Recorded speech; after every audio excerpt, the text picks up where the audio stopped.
Brilliant. Thank you, Matt, and thanks for Matt and Anna and ShAFF for hosting this. It's quite a lot of fun from our point of view. I'm going to start off with a quick introduction to John and the sort of what we're going to talk about this evening. Although it is fairly loose, and we'll see what direction everything goes in. If there are any audience questions, please do put them in the chat. We'll keep an eye on it. If we get them sort of and they make sense to ask during the talk, we will. Otherwise, there'll be time to do that afterwards. So first of all, John, thank you very much for joining us. And I also want to say thank you to Jessie for allowing you to join us for a bit. Well, not really allowing, but it's Valentine's Day. So thank you to both of you. Hello. Yeah, thanks for having me. So happy to chat for a bit and get back to the family after. Awesome. So just a quick introduction to John. I'm sure everyone basically knows a lot, but John's an American ultra runner who's been in the UK for the last 3 years-ish. Best known, as Matt said, for finishing the Barkley Marathons. His win on the Spine race, Pennine Way records, and some crazy big challenges of his own devising, like the Grand Round. Today we are going to talk about sort of a bit of a progression through John's. Well, I've got questions about his background and about some of the races, some of the challenges. So let's get on with it. John, what I'd like to start with, if it's okay with you, is a little bit about your sort of background, your like where you grew up, the sort of lifestyle you had as a younger person, and maybe to give us an idea how you ended up as a pretty much an elite ultra runner. So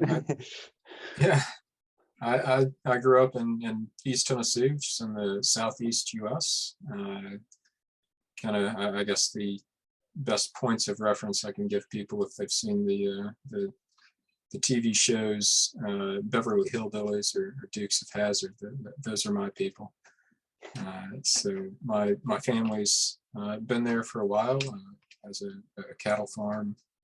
It's been there for a couple 100 years, and so started off on that and ended up later on moving to kind of your stereotypical U.S. suburban type neighborhood in a larger town, and ran. I was on cross country and track in high school. I was good, but not great, and essentially kind of took a decade off from running while I did university and grad school, and came back to it, kind of wanting to see what I could do in a marathon. So just kind of signed up for one out of the blue, and didn't go so well, but it progressed from there. Fair enough. Were your parents outdoorsy? You said you sort of a cattle farm, so I guess you're outside a lot and maybe a bit of distance. But did they take you hiking? Did you go? Yeah, so we went hiking some in the local mountains. There's photos of me out on the Barkley course from quite the young age, from some of the mountains that are used for that. So yeah, I got exposed to that from a pretty young age, and was fortunate to really have quite a diverse set of exposures as a kid. My one side of my family is authentic native East Tennessee as you could think of, and the other moved to the area when my mom was a kid. So a great mixture of exposure there growing up. Excellent. And like you said, you sort of started running a bit, and then had a bit of a gap. Came back into running with a marathon and triathlon as well. Is that right? Did you pick that up at a similar time, or was that? Yeah, that was shortly after I decided to try a marathon. I decided, well, I was living near Washington, D.C. at the time, where, I mean, the city was literally built on a swamp. And so summers there, it's not uncommon to have your 90% humidity and 40 Celsius days strung out pretty much all through July and August. So I enjoyed cycling in that weather a bit more than I enjoyed running. And then I figured all I had to do was add swimming and I could give triathlon a go. So I signed up for an Ironman out of the blue, and again, things kind of progressed from there. No Yeah, sprint and distance or I never anything. did really get the swimming figured out, but yeah, it was fun. Excellent. I've done one Ironman, and I just remember, like, I just didn't want to drown. Basically, once I got out of the swim, I was quite happy. It was quite an effort. But you did quite a lot of triathlon. Was your triathlon, was that sort of your first sort of more competitive endurance sport then, rather than running, or were you sort of running at the same time and racing? So I had a few years where I was essentially doing triathlon in the summer and ultra running in the winter. Again, with the kind of avoiding running in the heat pattern there. So that worked out quite well, and I think it helped me as I started to build my base mileage and start to progress injury-free, spending some of that time on the bike and in the water. So yeah, I guess I did triathlon for about 4 years and did progress through it quite a bit. Went to Kona a couple times, and before quitting triathlon and going full time to running, I went pro for one race just to do it. So. You went pro for one race, did you say? Yeah, and that one the swimming was even uglier, because then I was in that group starting off in the swim, and I just got left in the dust immediately. So that was one of I'm sure you want to talk about the Pennine Way and whatnot, but one of my prouder records is the slowest swim ever in a sub-9 hour Ironman. So I have quite the margin on that record that happened at that race. Okay, I did actually. I read the blog about it quite recently. I mean, a sub 9 hour Ironman's a good effort. So having a slow swim on it as well it's quite fun. And I guess do you feel like that maybe helped you learn to sort of train for endurance sport and put in the hours that you needed to sort of maybe give you an idea of hard things that it was sort of something that you wanted to have a strong physical challenge? Was that sort of what appealed, or was that, and then why you moved into ultra running, because you sort of found other challenges? Yeah, so I mean, it was great to try something different and challenge myself in new ways and do something that I hadn't done before, which was any sort of competitive cycling or any sort of swimming at all. That wasn't in the local pool. So that was a great way of kind of finding out what my strengths were, finding out what I enjoyed, and getting myself used to uncomfortable situations, of kind of accepting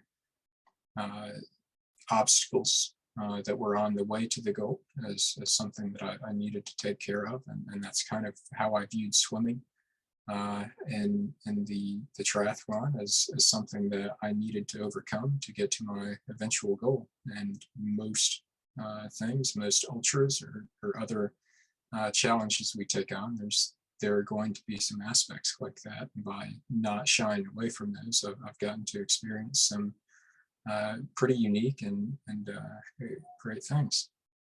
So what made you move across to ultra running and leave triathlon behind? I mean, I'd always been more of a runner. I was stronger as an ultra runner, mainly because it didn't involve swimming, probably. And it's just what I enjoyed more. It's the culture that fit me better. It's not to say that the one is better or worse than the other, but it's what was the best fit for me. And so I wanted to see what I could do if I focused on it more full time and took on some of these big challenges. And Also, I mean, to be honest, it was a bit of a time issue as well.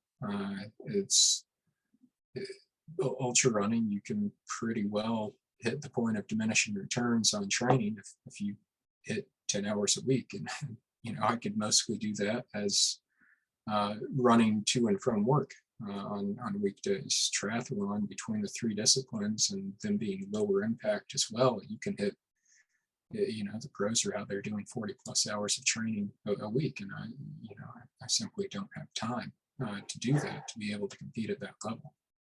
That's fair enough. That's fair enough. So with running, the first time I ever heard of you was the Barkley Marathons. Had you done much sort of racing and running before you ended up in that sort of cycle of sort of trying to get into and then getting into the Barkleys and then? So I really, I think, came to ultra running more so from background of doing long distance hiking and backpacking. I really enjoyed multi-day trips out into the mountains. Just before that, my wife and I had taken a summer-long trip out to the western U.S. and done some big hikes, and it was just incredible and really life-changing for me. And it kind of occurred to me that I love seeing these things. I love experiencing these types of things. I could probably see a bit more of them if I moved faster.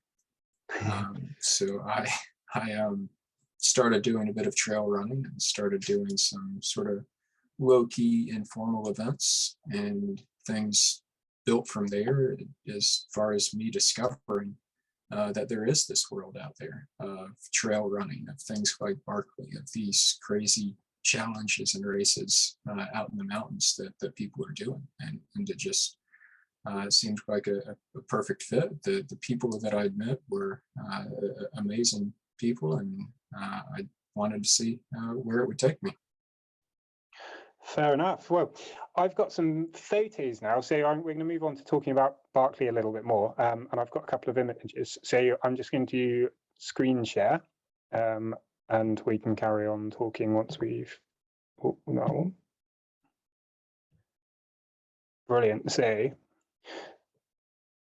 here's my first... I'm presuming you can all see this. You see it, John? Is it all good? Yeah. I see it. So this is John at the 2017 Barkley Marathon. So could you quickly just explain to everyone what Barkley is, if that's all right? You're probably better than me. Yeah, sure. So Barkley at this point also has no shortage of documentaries out there on YouTube and Netflix and the like, if you'd like to go view some more of it. But essentially what it is a race in the hills of East Tennessee, right next to where I grew up. And it is it's called a 100 miler, but it's probably closer to 130 miles. It has around 70,000 feet of ascent during the race. It's split into 5 loops. You have 60 hours to complete the race. It is mostly off trail. The course is unmarked. You just kind of have it drawn on a map the day before the race, so you don't even know exactly where the course is going to be until then. And you don't know the starting time until an hour before it starts. So add that on top of the complete unpredictable East Tennessee weather in March and April, and the briars and the other terrain obstacles that are out there, and it's resulted in only 15 people finishing in over 30 years now. Yeah. So how had you known about this for a long time because you sort of lived around there? How did it come onto your radar, and why did because am I right in saying it was your third attempt was the one you actually completed? So it must have been in your life for a while. Yeah. So it's something that you know, I kind of known about earlier on in my life, but never given much thought to, and it wasn't again until I kind of got back into running and into hiking that I looked more into it, researched more on it, and this was before the documentaries, so before there was a lot of material out there, and before a lot of people knew about it. So just kind of gradually it caught my attention as just going from something that was an idea in my head of, you know, that would be neat, but it'll never happen, to, well, maybe I could give that a go. Well, I think I could probably do all right at that. And you know, it's just as I kept running and as I kept kind of exploring what I could do and learning more about myself and learning more about races like this, it really, I latched onto it and became quite fixated on it, due to the challenge it presented and due to it being my, you know, my home mountains, essentially, that I was able to get out there and do it in. Awesome. And yeah, so John was the 15th finisher on his third attempt in 2017, and no one's finished since, I don't think. That's correct, isn't it? Yeah, yeah. Which is, I mean, there's 1 year it didn't run, wasn't there, because of COVID. But yeah, and did you tried again in 2019? Yeah, I went back and wanted to see kind of how I would do as a finisher with the different mindset going into it. And it was also the week before we moved to the UK. Okay. And so, you know, I went out there and I found that to be honest, I didn't have the mindset for it. It's these things take an enormous amount of physical willpower in addition to the physical challenge that they present. And you know, I got it through 2 loops that year, and I was cursed with the knowledge of knowing what loops 4 and 5 would require, and knew that I didn't have it in me that year.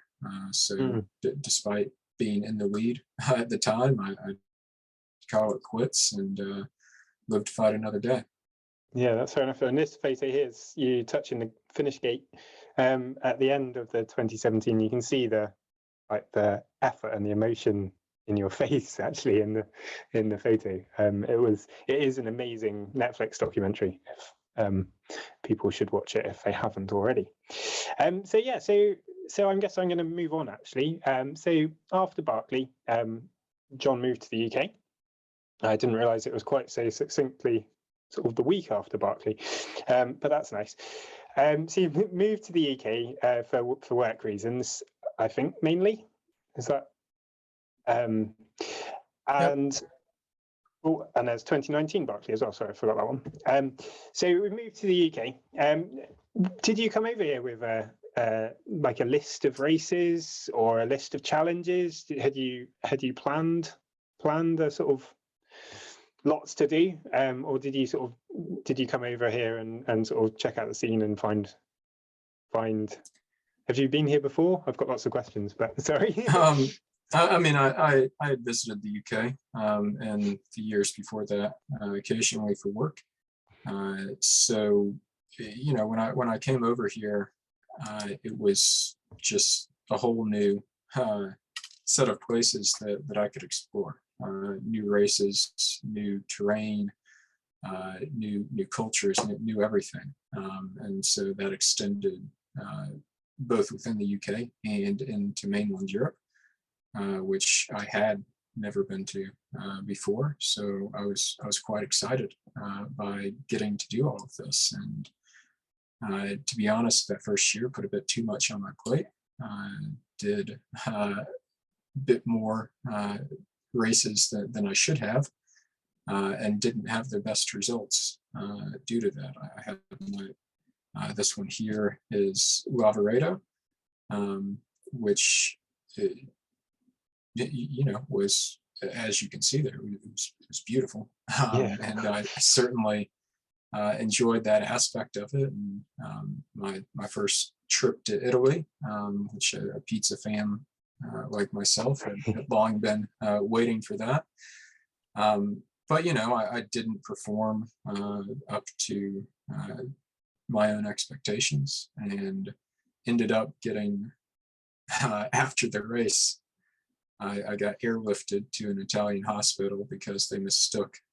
I was a bit dehydrated, and so they ended up looking into that, and at some point ended up doing an ECG and started panicking because there's an athlete heart abnormality, essentially, that is very normal for athletes, and they did not specialize in this area and were not aware of it, so they were panicking a bit, and I didn't speak Italian, so I didn't know what they were panicking about, and so I got some extra bonus miles in a helicopter after that race, but fortunately things were fine. And then after this one, I went to Andorra, which is just an incredible place. I don't think that there is enough flat terrain in that country for a football field. It is just straight up everywhere.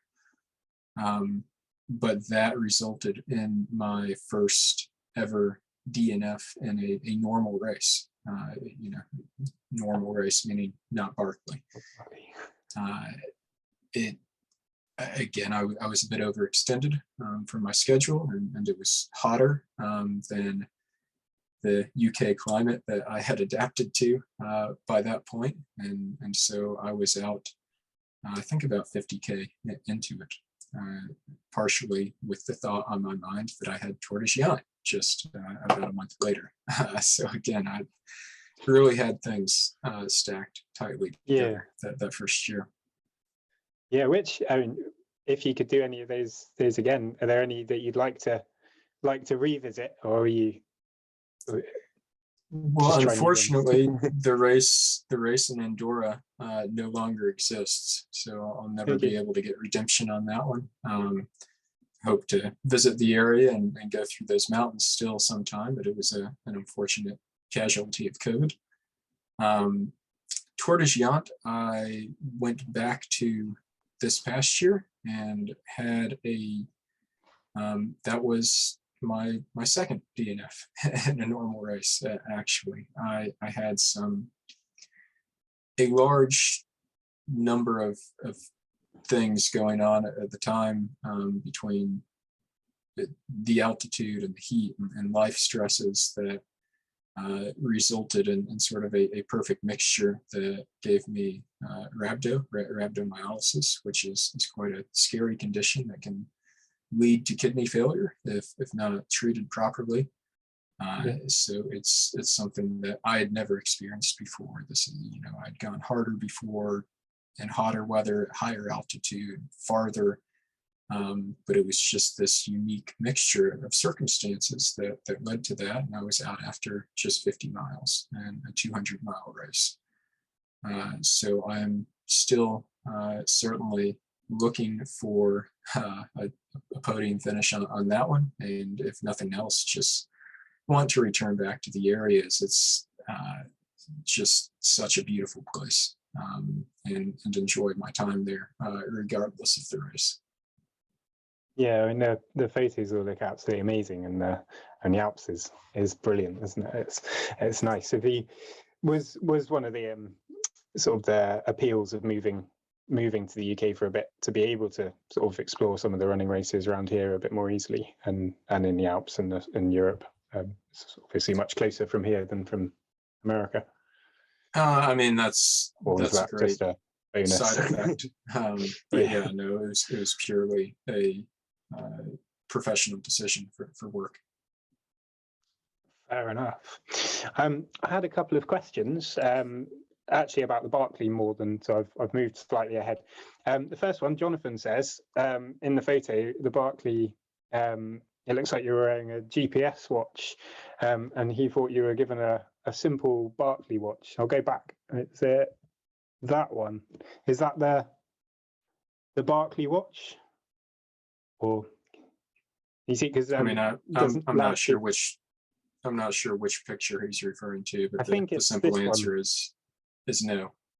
There are no GPS watches. That's not a GPS watch. It's a $10 watch from Walmart. So there's no sorts of, I mean, that's the only electronic device you can have. There's no GPS, no altimeters, no anything of that nature. And so all that watch can do is show the time, and you can set an alarm, and I think there's a timer on it. Fair enough. Thank you. Just clear that one up. So let's go back. So moving back into the UK, in 2020, you had a go at the Montaigne Spine Race, and that went pretty well. When did you first hear about the spine, and what attracted you to that? So it's one that had been on my radar for quite a while, and when I found out that we would be moving to the UK, signing up for it is one of the first things that I did.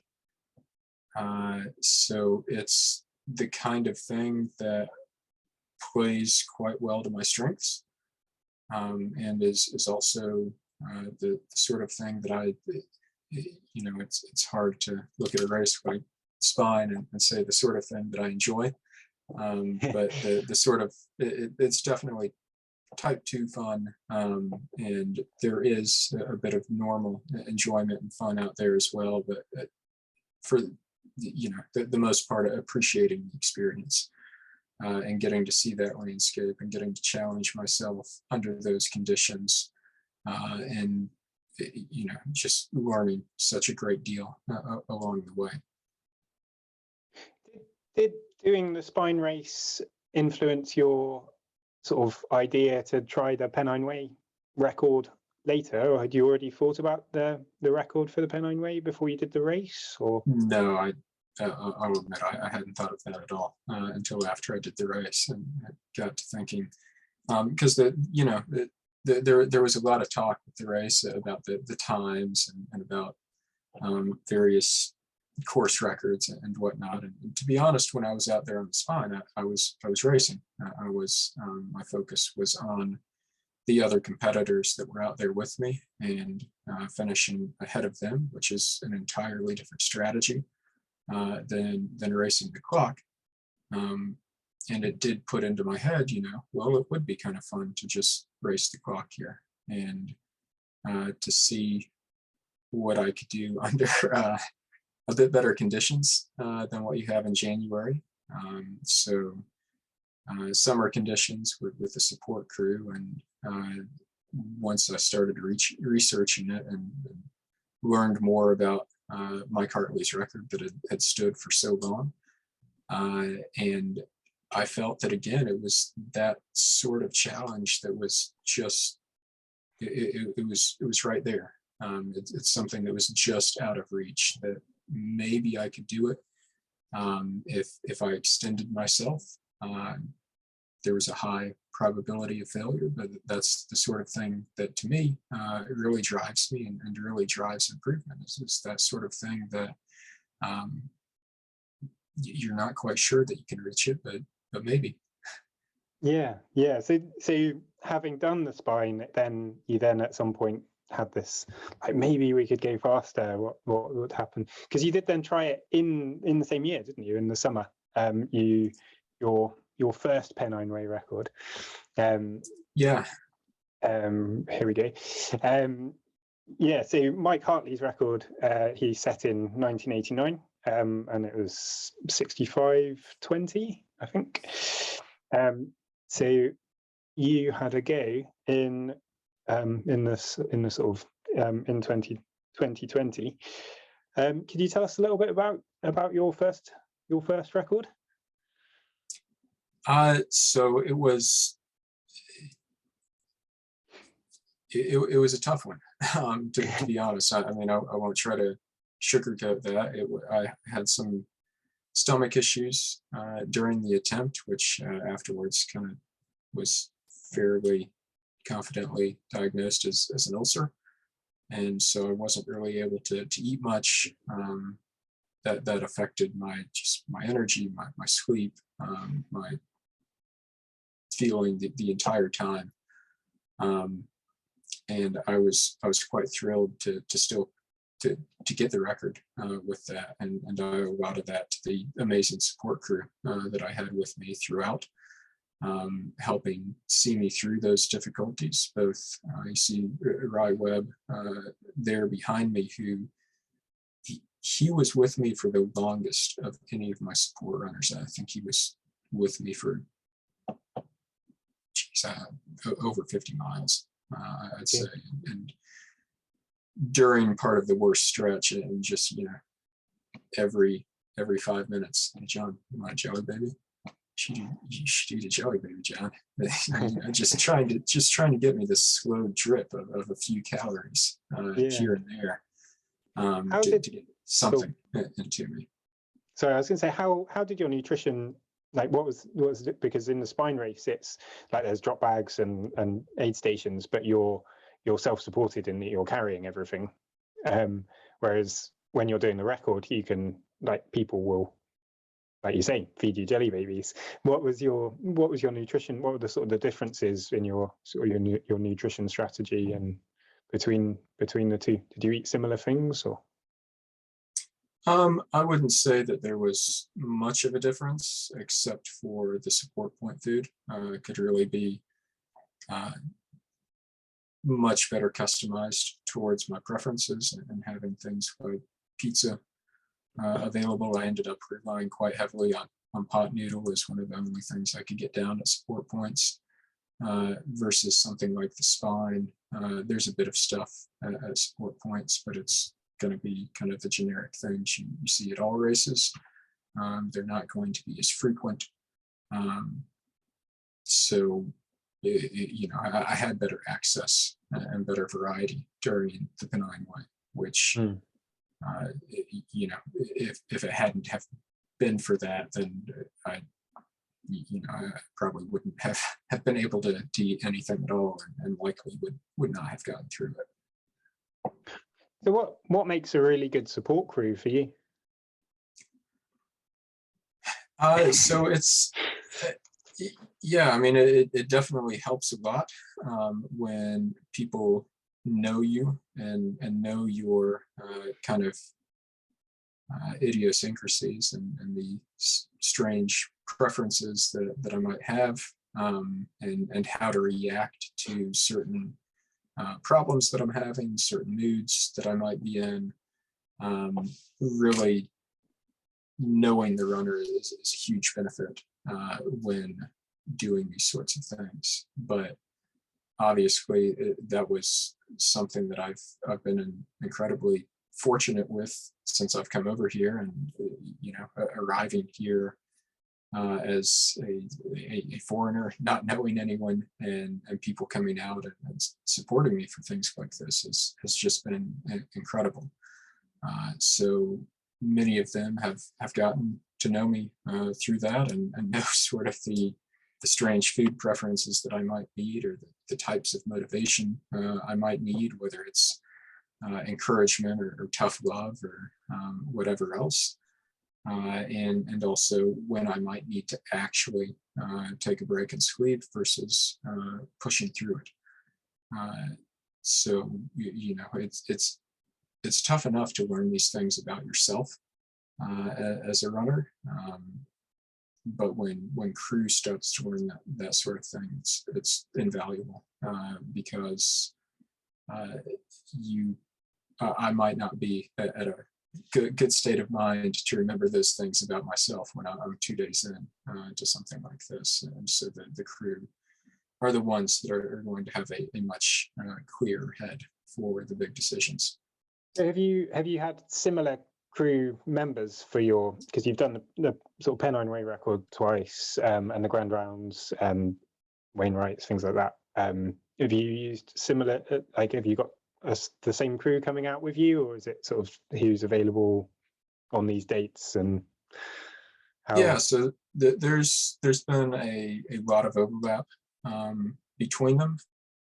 With Rye was also helping on the Grand Round as part of a film crew that was out there.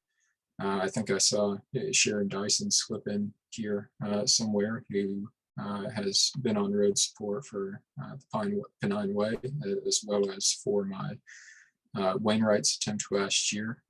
Nikki Ligo similarly. Jen Scott, these people have helped me multiple times on road support, and then people like Martin Stone, who has helped on road support and is just, he knows everyone and has logistically pulled off amazing things, like on the Grand Round when I slipped behind schedule and a named windstorm rolled in and I was crashing hard. Magically, this group of all-star Scottish hill runners shows up for my last leg of the Charlie Ramsey round and gets me through it. Yeah, I mean, all that to say, there's definitely been overlap, particularly in some of the key positions there to get some of these things done. Awesome. So for anyone who doesn't know, John did break the Pennine Way record. He broke Mike Hartley's record.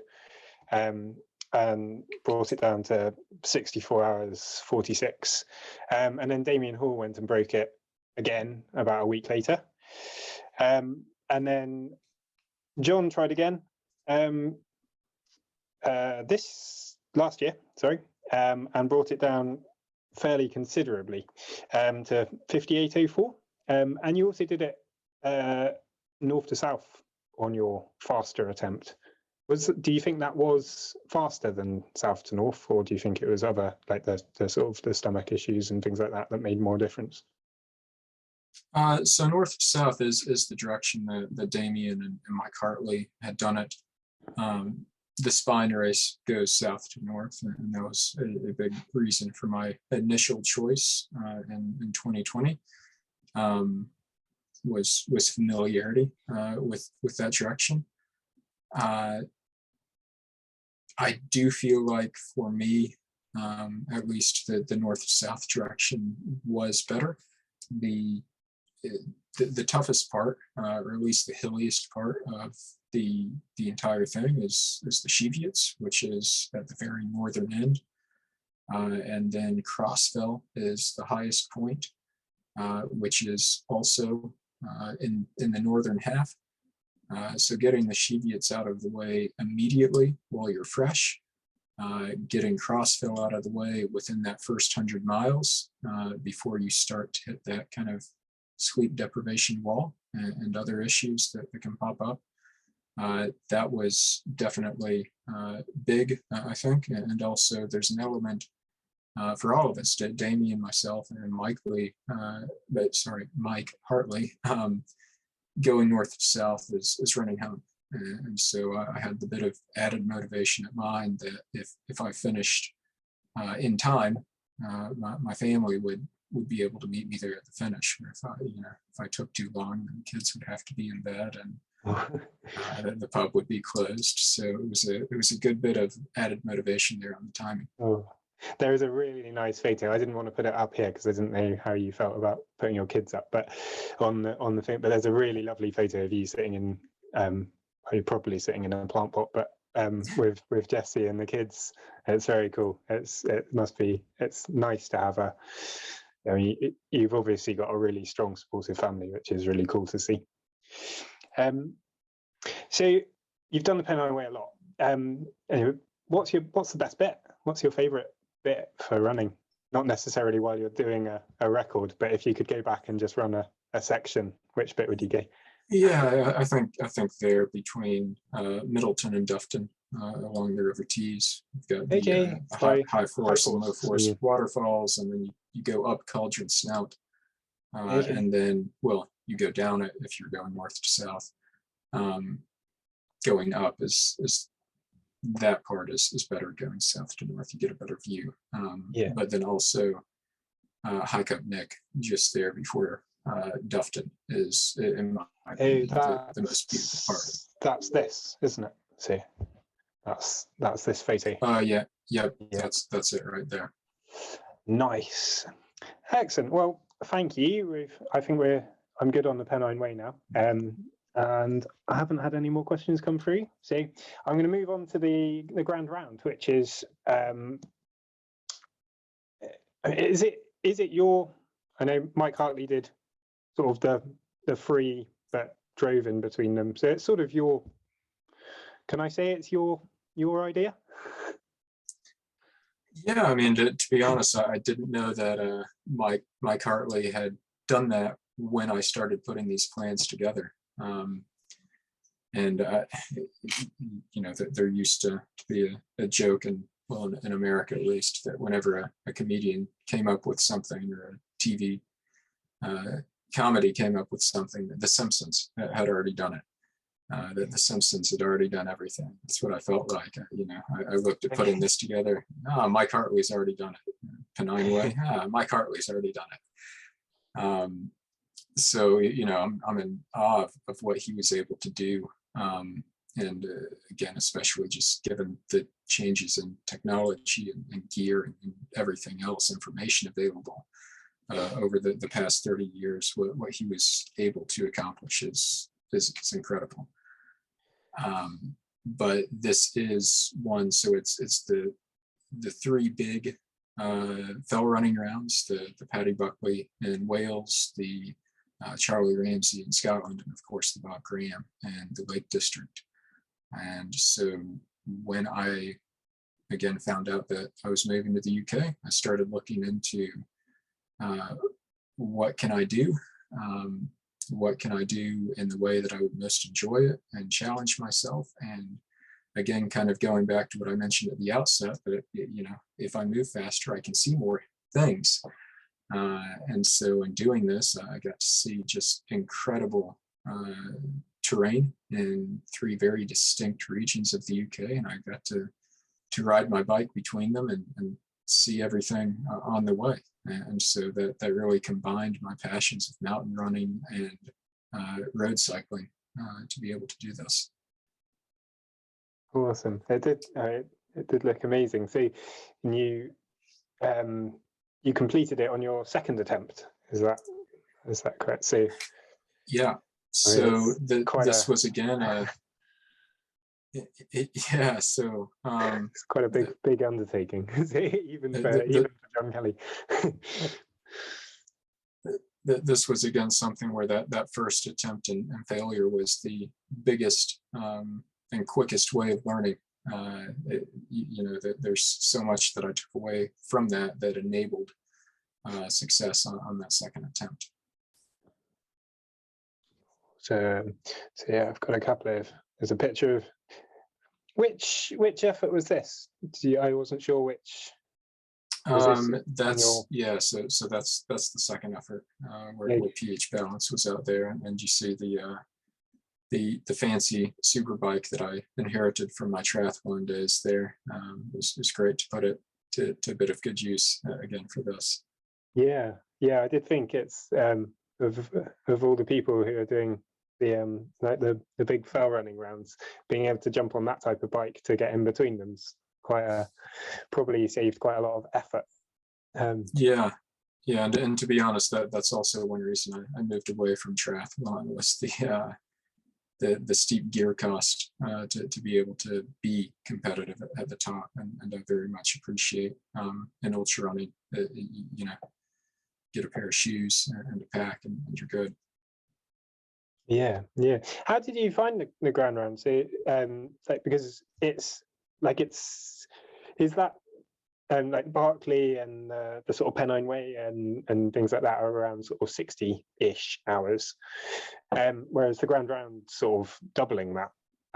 Did you find that the sort of like your nutrition and your kit and sleep sort of lessons from the things you'd done before helped you, or was it quite new ground of trying to keep going for basically twice as long? Yeah, so it's in a way, I think that going for longer is maybe easier because you're not trying as much to skimp on sleep. Like for me, 60 hours is that right at that threshold where maybe I can do it without sleeping. And so let's try and push through. Whereas in something like this, that you're going to have to sleep. And so, I was getting a few hours sleep before and after each round. And that was especially critical for me. One reason I stopped the first year is I didn't keep up with sleep sufficiently. And, it's one thing to be sleep deprived and fall over when you're out there on the hill like that. It's something else entirely different to start to drift off to sleep when you're cycling down a busy Scottish mountain highway. Yes. With lorries whipping by you. So made sure that I was on top of my sleep for that. I think it all went pretty well to plan, save the windstorm that blew in here at the end and some tendonitis that I ended up with on the final round. Yeah, how did like nutrition wise, are you sort of back almost eating fairly normal food? Are you still like do you need to? Yeah, so that's something else where the bike kind of came in and helped on this. Running might struggle a bit with eating at times. On the bike, I can. You don't have that jostling and squashing of your stomach, so I could throw down 500 calories an hour and make up some of that deficit that I gained while running.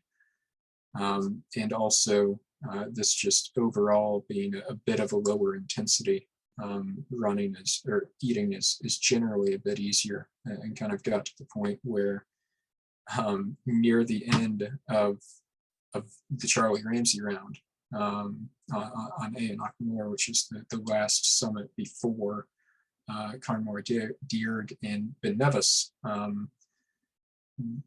Rye Webb again showed up with 2 cheeseburgers, and they tell me just before that, they're like, "Oh, he's going to have some cheeseburgers for you." And I'm thinking, really? I'm not going to eat cheeseburgers while I'm out here running? Are you kidding me? And as soon as he puts them in front of me, I'm like, "Yep, both hands. I'll take those right now." And your body gets all sorts of crazy cravings while you're out doing these things that you wouldn't expect.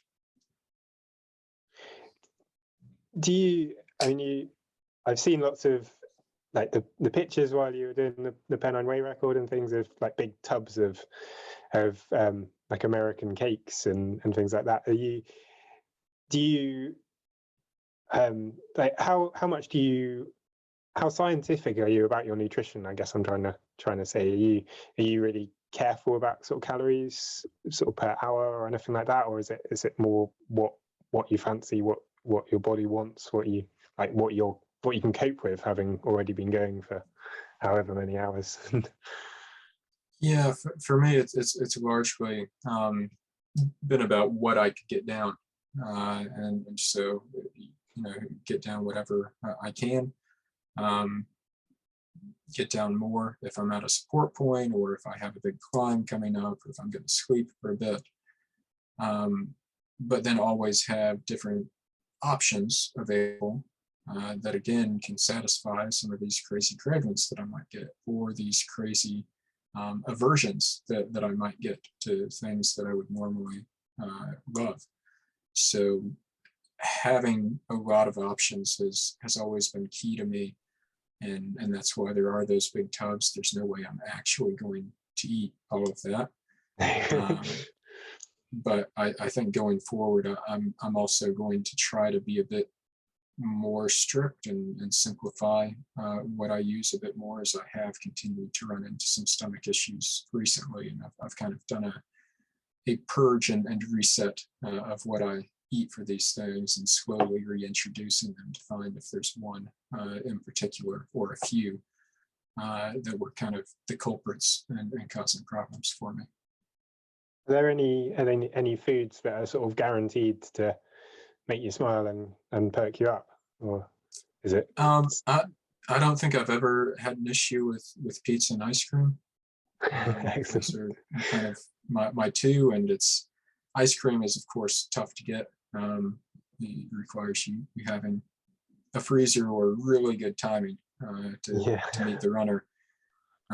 But yeah, those two in general do quite well for me. I've latched on a bit to rice pudding support points as well the past few years. Like I said, pot noodle is kind of my emergency ration if nothing else is working. But yeah, and also my first Tour de Géant experience, that was my biggest complaint. I was so excited that I was out there running a 200-mile race around the Aosta Valley in Italy, and not once did they have pizza at an aid station. I ran 200 miles in Italy, didn't get any pizza. But otherwise, it's a gorgeous race with there's lots of time for recovery feed and pre-race. Excellent. So moving on from the ground round, you've got other projects in the UK. There's a few things you've tried. Is there anything else that you'd really like to do before you? So I think you're moving back to the US soonish. Are there any other sort of big projects you'd like to have another go at, or another tick, or try? We're heading back sometime this summer, and so I do have on my list the Wainwrights again. This is one that I tried last year and ran into some major foot problems and had to cut that one short. So I'm going to give it another go at that before I leave. It's the 214 Wainwright Peaks in the Lake District. So most recently, the record was set by Sabrina Virgie in just under 6 days this past year. And another thing I do have on the schedule, there's a trail nearby me here in the Mendip Hills called the Butcombe Trail, which connects the 6 breweries in the Mendips that were originally Butcombe brewery pubs. I don't think they all are anymore, but in any case, it's about a 45-mile trail, and it occurred to me that it'd be fun to do it as an actual pub crawl. So we'll be having a 45-mile pub crawl here sometime in April. If others want to join for that, can reach out, but it should be good fun. That's cool. So sort of smaller, some local things. Have you enjoyed running around in the Mendips? Because it's like Cheddar and up over Beacon Batch, and it's all quite fun, right? Burrington, Coombe, and that sort of area. It's nice. It's quite nice running. Is that really local to you at the moment then? Yeah. So I have enjoyed that. Those are kind of where I can do some of my longer runs. Just day to day, I'm a bit farther north in the Chew Valley, but I do have a hill, Maze Knoll, which runs along. It's on Dundry Ridge, which goes between the Chew Valley and Bristol, and so I run over this on my commute. Whenever, used to be a daily thing. Now it's no longer a daily thing, but still, I'm just amazed and enjoy that so much every time when I go up there and I'm running over a tump that are the remnants of ramparts from an Iron Age hill fort, and I turn and look one way and I have the entire Chew Valley stretching all the way to the Mendips below me, and then I spin around and look 180 degrees the other way and I have all of central Bristol there laid out before me. It's just this divide between two different worlds that and standing on something that's thousands of years old. It's you can sort of see why they built some of the hill forts in some of those places, can't you? It's like, so if you were there, you've got such a good view. Brilliant. Well, we're coming towards the end of the hour.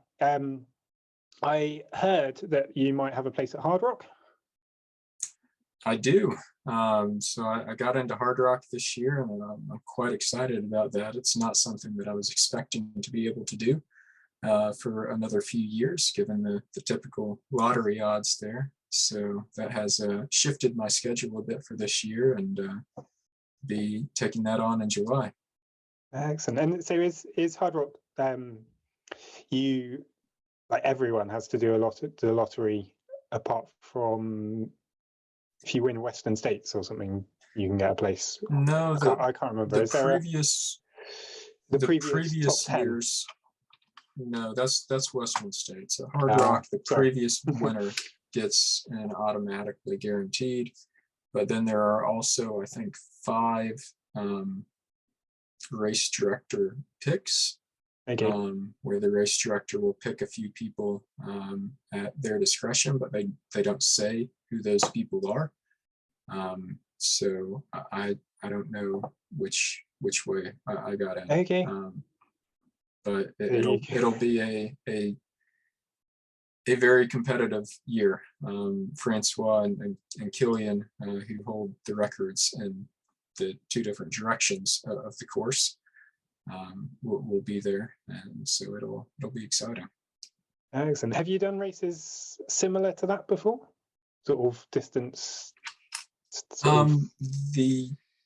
The one that is most comparable is one that next to no one has heard of. It's called the Wild Oak Trail. It takes place in Virginia on a loop that is about 28 miles, and so it's 4 loops with a total of around 30,000 feet of ascent. So it's comparable ascent to Hard Rock. It is 12 miles farther than Hard Rock, but it is not at altitude like Hard Rock is. So the altitude has been an issue for me in the past, which is why we're going out there before the race a bit, so that hopefully I can acclimate. But the Wild Oak Trail, and I'm the only sub 24-hour finisher of that. So I came in at 23:48. And again, was one of those things where I had no idea if I was going to make it until I was about 5 minutes from the finish. Awesome. Well, that's quite exciting for everyone sort of dot watching and things. Have you got anything else planned for the States? Anything else in the future coming up? And sorry, go for that, and then I've got one more question. But so I mean, I've got a big list of things I'd like to do in the future. Those are in the US. There's some back in the UK. I'm sure I'll be back over for things, both running and for work. And so, unfortunately, there's only time for so many things, but we'll see. I'm not quite sure after Hard Rock this year. I had originally planned to go back to Tour de Géant, but I'd like to be sure that I'm fully ready to go for that. It might be tough following 2 months after Hard Rock with that. So I might instead go for a lifetime best in the marathon, give myself an actual legitimate training block, and do a marathon in December to see what I can do before I get too old to do those fast sprints like 26 miles. What's your PB at the moment? 2:35. That's pretty quick. Did I see have you got the world record for a cartoon character or a computer game character? Fastest dressed as a video game character. So I dressed as a Link from the Legend of Zelda series. And that race was about 2 weeks after Barkley 1 year. Okay.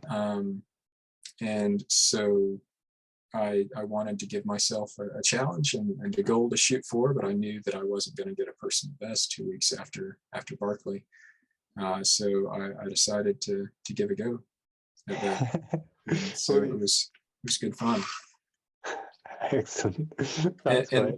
And I should also clarify my comment on a marathon being a sprint. That's I often tell people that a half marathon is the longest reasonable distance to run. So that type of race is extraordinarily difficult and pushes your body in ways that these multi-day things out in the mountains never can. but also it's a bit of a different stimulus, and so the multi-day things in the mountains, I plan on being able to do these quite well for many years to come still. Yeah, it's interesting that you have that, like you sort of still think of the marathon as something that you'd want to do and speed up a bit and things, when you're also trying to do sort of these massive records and these huge races and things. It's cool. It's like, well, it is interesting. The whole running is good, isn't it? Yeah, I mean, and again, there's a lot of goals, and there's always trade-offs and yeah, sacrifices you have to make. I've joked with my coach about wanting to go for a sub 2 minute 800 meters that I never could. That was one of my big goals in high school, and I never could get it. Okay. At the outset of the first COVID lockdown, where kind of everything was canceled, I did a 5K in training and finally met my high school goal from 20-something years earlier. So, you know, there's just, that's one of the great things about ultras and the sport in general. There's so many different ways to test and challenge yourself, just depending on what you enjoy and what fits within someone's life. Yeah, and they're all in a way equally hard, aren't they? Like getting a that 5K hurt. Yeah, exactly. And so my last question that I can think of is, if someone came along and beat the P9 way record, sort of within the next couple of years, where you're like we're not talking 20 years down the line, would you be tempted? Come and try and get it back? We'll or see. You sort of I mean, I haven't really thought that far ahead yet. I'd love to see some people come out and challenge it, and we'll see what happens. Excellent. Well, thank you very much, John. Is there anything else you would like to say or talk about, or anything? Otherwise, I don't think I've got any more audience questions, and I've got a lot to think about now. So thank you very much. I've enjoyed it. Yeah, thanks very much. You know, I've got my blog up at randomforestrunner.com, and there's a post on there about the butt control pub crawl. So if anyone, if that does appeal to anyone, feel free to reach out through there, and it'll be a fun day out. It does. I might, in fact. That would be cool. It'd be nice to actually meet you. Brilliant. Well, thank you very much, John. Matt's back. Thank you, Matt, for hosting. And thanks everyone for watching.